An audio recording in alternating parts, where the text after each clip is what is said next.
মাত্র 16 বছর বয়সে নাসাকে হ্যাক করে ফেলে এই ছেলেটি। খেলাধুলার বয়স মাত্র 16 বছর বয়সে হ্যাক করে ফেলে নাসাকে, যেটা কিনা ওয়ার্ল্ডে টপ লেভেলের এক্সপার্টদের দিয়ে ভরা থাকে।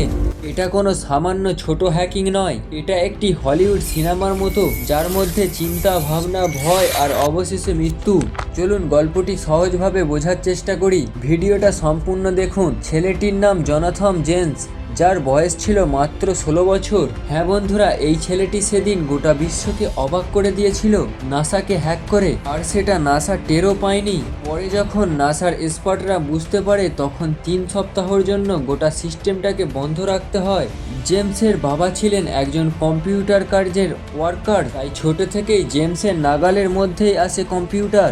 স্কুল থেকে ফিরে আসার পর সারাদিন কম্পিউটার নিয়েই থাকতো জেমস। বাবা কম্পিউটার নিয়ে নিলে জেমস রাগ করে বাড়ি ছেড়ে চলে যায়। জেমস পরে অবশ্য কম্পিউটার ফেরত দেওয়া হয় তাকে। তবে জেমস বাড়ি ফিরে আসে। সালটা ছিল 1999। সবে নতুন নতুন ইন্টারনেট ঘাঁটতে শিখেছে আমেরিকাবাসী। সব বাচ্চারা যখন খেলাধুলা নিয়ে ব্যস্ত, তখন জেমসের মাথায় আসে শর্ট টাইমে কীভাবে বড় হওয়া যায়। তাই প্রথমে তার স্কুলের কম্পিউটার সিস্টেমকে হ্যাক করে ফেলে জেমস। তার ফলে মার্কস আসতো A+ ক্যাটাগরিতে। এই সফলতাই তাকে ক্রাইমের দিকে এগিয়ে নিয়ে যায়। নিজের বাড়ির কম্পিউটারে সফটওয়্যার ইনস্টল করে ফেলে জেমস। প্রতিদিন সে নতুন নতুন জিনিস ট্রাই করতে থাকে।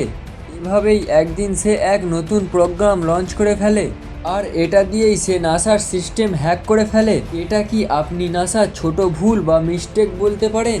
এখন জেমস নাসায় হ্যাক করে সিকিউরিটির ডাটাকে ট্র্যাক করে নেয়। প্রথমে সে নাসার একটি সফটওয়্যার চুরি করে নেয়, যার দাম ছিল প্রায় $1.7 মিলিয়ন তখনকার সময়ে। পরে James international blood station access করে ফেলে।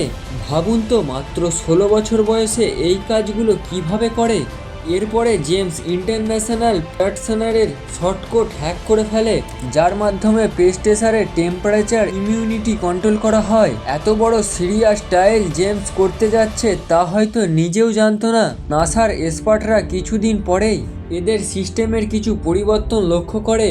ঠিক এই সময় নাসার এক্সপার্টরা 3 সপ্তাহের জন্য পুরোপুরি সিস্টেমটাকে বন্ধ করতে বাধ্য হয়। এই অল্প দিনের জন্য নাসার ক্ষতি হয় প্রায় $41,000। জেমস ভেবেছিল সে হয়তো ধরা পড়বে না, কিন্তু জেনে রাখা দরকার ছিল নাসাতে যারা জব করত, ওয়ার্ল্ডের টপ লেভেলের এক্সপার্টরা শুধু নাসাকে হ্যাক করেই থেমে থাকেনি ছেলেটি। এমপ্লয়ীদের বিভিন্ন নথি, তথ্য যেমন মেল, পাসওয়ার্ড, আরও জরুরি জিনিস চুরি করে নেয়। আমেরিকার ভিতর থেকে এত বড় সংস্থা হ্যাক করার পর আমেরিকার সিকিউরিটি এজেন্সি ব্যাপারটাকে কঠোরভাবে হ্যান্ডেল করে। লাগাতার 1 সপ্তাহ কঠোর পরিশ্রম করবার পর গোপন এজেন্সির বানানো প্রোগ্রামকেই ট্যাগ করে ফেলে। প্রথমে সিস্টেমকে বন্ধ করা হয় এবং সেই সূত্র ধরেই খোঁজ করা হয় মেন হ্যাকারকে ধরা। নাসাতে কর্মরত এক্সপার্টদের কাছে এটা ছিল বড় একটা চ্যালেঞ্জিং ব্যাপার, এবং তারা শেষে সফল হয়েছিল। কিছুদিন পর জেমসের লোকেশন ট্র্যাক করে তারা বাড়ি তল্লাশি চালায় এজেন্সি, কিন্তু জেমস কিছুই বুঝতে পারেনি। 2000 সালের 26শে জানুয়ারি জেমসকে অ্যারেস্ট করা হয়।